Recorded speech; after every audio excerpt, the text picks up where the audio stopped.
Sinkulamusizaako mukwano gwange yonna gy'osinza obba ng'otuwuliriza bwe bali kwekumira ku mayingu gano. Embeera eri ku kitebe kya National Unity Platform ng'okyagitadde ku bbali.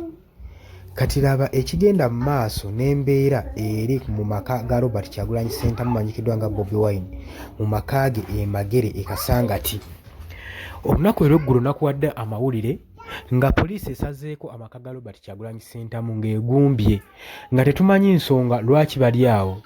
Era Robert Kyagulanyi Ssentamu yavudde ku social media okwekubira omulanga eri bannayuganda n'ebitongole byonna ebikwasa ebivunaanyizibwako ng'agamba ye tali safe saako n'ab'omu maka ge olw'ensonga nti nno amagye saako n'abasajja abatali mu uniform nga bye baayiriddwa okwetooloola amaka ge nga buli mbeera gyonna gy'atambulira abasajja bagenda bamugoberera. N'agamba tali safe era obulamu bwe buli mu matigga. Kaakati amagye gaasuze wabweru gakeesezza ekiro ekyo nga gali awo nga gakuumye Robert Kyagulanyi Ssentamu mu maka ge e Magere era nga tegaganya move n'emu Robert Kyagulanyi Ssentamu kufuluma. Kino kyonna kiri ku ki?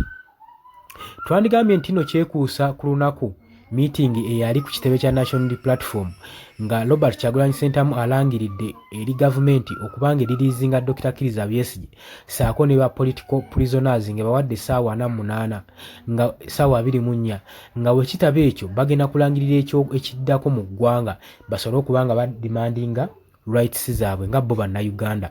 Kino nno kyeka kyakanga nnyo regimu eno eriko eya Mwami Yoweri Kaguta Museveni eya NRM era ne batandika okukola bulldozer tactics ne raid saako ne operations ku kibiina kino ekya National Unity Platform saako n'abawagizi bonna ab'ekibiina kino era tulaba bangi bazze bawambibwa wiiki eno yonna. Kati omuli n'Akireo Kivumbi naye yabuuziddwawo, twalabako Luleli Chairman Nyanzi head mobilizer ow'ekibiina ekya National Unity Platform nga naye yabuzibwawo newakubadde yateereddwa. Kati Akireo Kivumbi naye baamuwambye.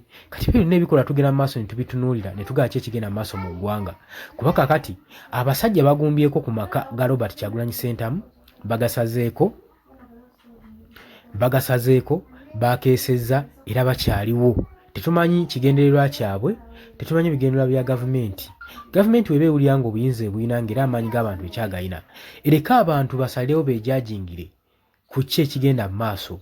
Naye bwe munaabeera awo ne mutunuulira bano abapoozinga ng'ebizibu by'eggwanga bibalemye okukwatako kitegeeza eggwanga liba libalemi.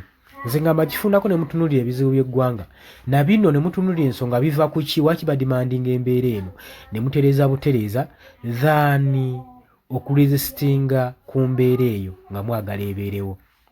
Kujjukizaako nti oli ku Yugi Update TV kosinza obba ng'otuwuliriza. Weena ayagala otwegattako kirira wansi waliwo ekigambo subscribe kikooneko ojja kuba ng'osobola bulungi nnyo tuyingako gwe mukwano gwange ali eyampuliriza.